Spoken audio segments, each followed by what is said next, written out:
Hello, hello. Welcome back to our 5-minute Bible study series. Today we're talking about Judges chapter 6 in, I hope, 5 minutes. This is a long chapter. It barely fit on the outline page, so I might just have to read it in order to keep the time down. I think that's probably what I'm going to do.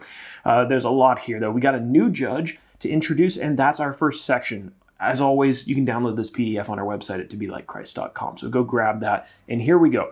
The judge that we're going to be introduced to in this chapter is a somewhat famous one, and that is the man Gideon. Now, in terms of our timeline, when did these events happen?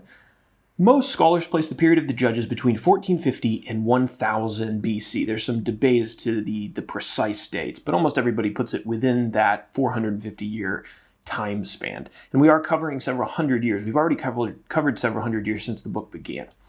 Gideon appears in the history of Israel approximately 40 years after Deborah, because remember, there was 40 years of peace after Deborah and Barak had victory over the Canaanite oppressors of Israel.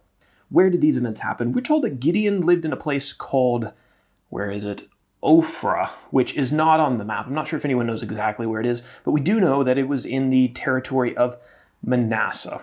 The Midianites, who are going to be the oppressors of Israel in this chapter, because of course we're going back through the cycle of disobedience and God sending a judge and his people having to be freed from their oppressors and repenting, all that stuff that we've talked about in the other chapters.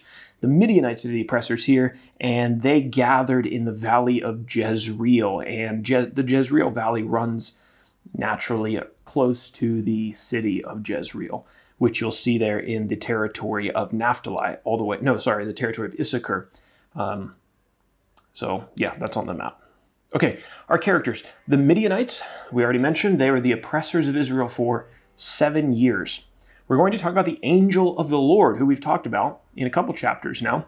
God appeared to Gideon, and he's referred to as the angel of the Lord. Judges chapter 6, verse 14 makes it clear that the angel of the Lord was God himself. We've talked about that in the last couple chapters. There's been some debate as to whether the angel of the Lord was God himself. In this chapter, it seems pretty clear that the angel of the Lord was God. And then we have Gideon. Gideon's the 5th judge of Israel. God used him to free the Israelites from the oppression of the Midianites. He also had another name, or he was given another name, which we'll talk about, Jerubbaal, which means let Baal contend against him. Baal or Baal was a Canaanite idol. Now over on page 2, we've got 40 verses to cover, and they're jam-packed full of content. Broken this chapter down into 4 sections. The first one is verses 1 through 10. Midian oppresses Israel. So guess what? The Israels, quote, did what was evil in the sight of the Lord, and God allowed the Midianites to oppress them for 7 years. The cycle begins again. The Midianites stole the Israelites' livestock, and they stole their crops, and they made life hard for them. The text says in verse 6 that Israel was brought very low because of Midian. The people of Israel cried out to the Lord for help, and God sent a prophet to rebuke them for their disobedience. Section number 2, verses 11 through 24, Gideon, the 5th judge of Israel. So this is the call of Gideon. The angel of the Lord went to Ophrah, where Gideon lived, and found a man named Gideon threshing wheat in a wine press to keep it hidden from the Midianites. Typically you press grapes in a wine press, but here he's threshing wheat because he's trying to hide it so the Midianites don't steal his crops. The angel of the Lord told Gideon the Lord was with him. The Lord was on his side. But Gideon, he wasn't so sure. He asked the messenger why God allowed the Midianites to oppress the Israelites if God was actually on their side. God didn't give Gideon a direct answer, but he answered Gideon by commanding him to save Israel from the Midianites, and he assured him that he would give him victory in battle. Now Gideon, he was somewhat of a skeptic. He had no idea how he, a man from a very insignificant family in Israel, was going to how is it possible that he could overthrow the Midianites, who had a vast army, which we'll find out in the upcoming chapters.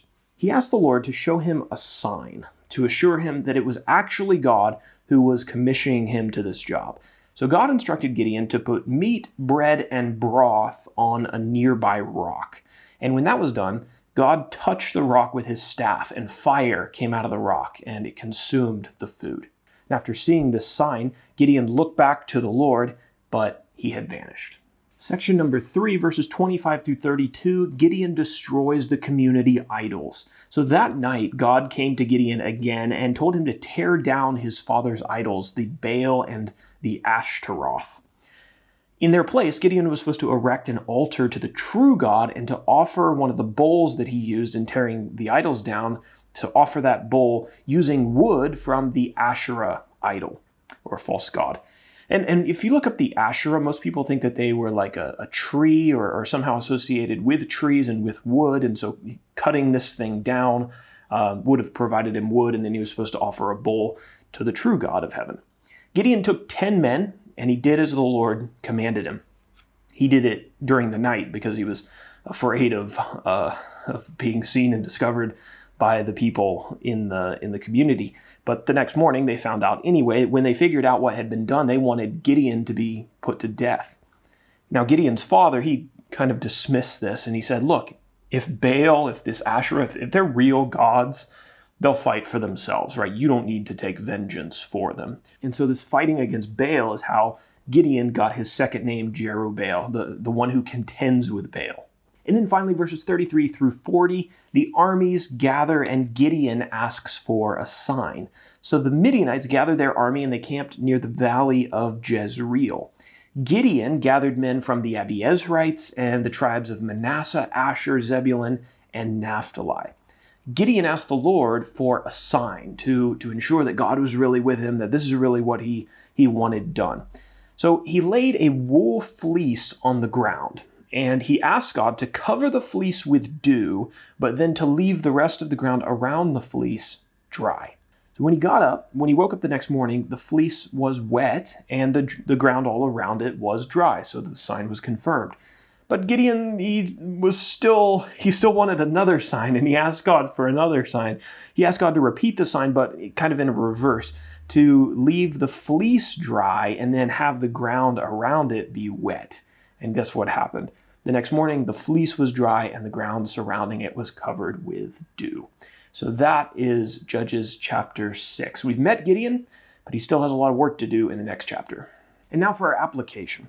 God doesn't promise popularity to those who obey him. Certainly, Gideon didn't gain any popularity from tearing down these community idols. God actually promises his followers that people will hate them.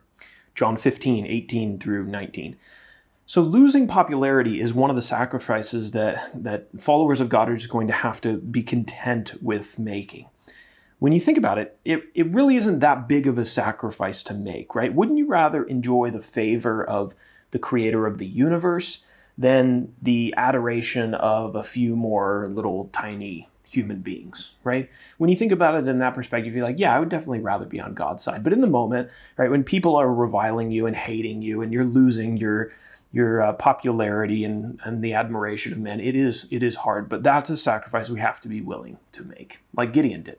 So I don't know if we did it in 5 minutes, but we were pretty quick for all that information. So thanks for joining us on this study of Judges 6. Lord willing, we will be back tomorrow for Judges 7.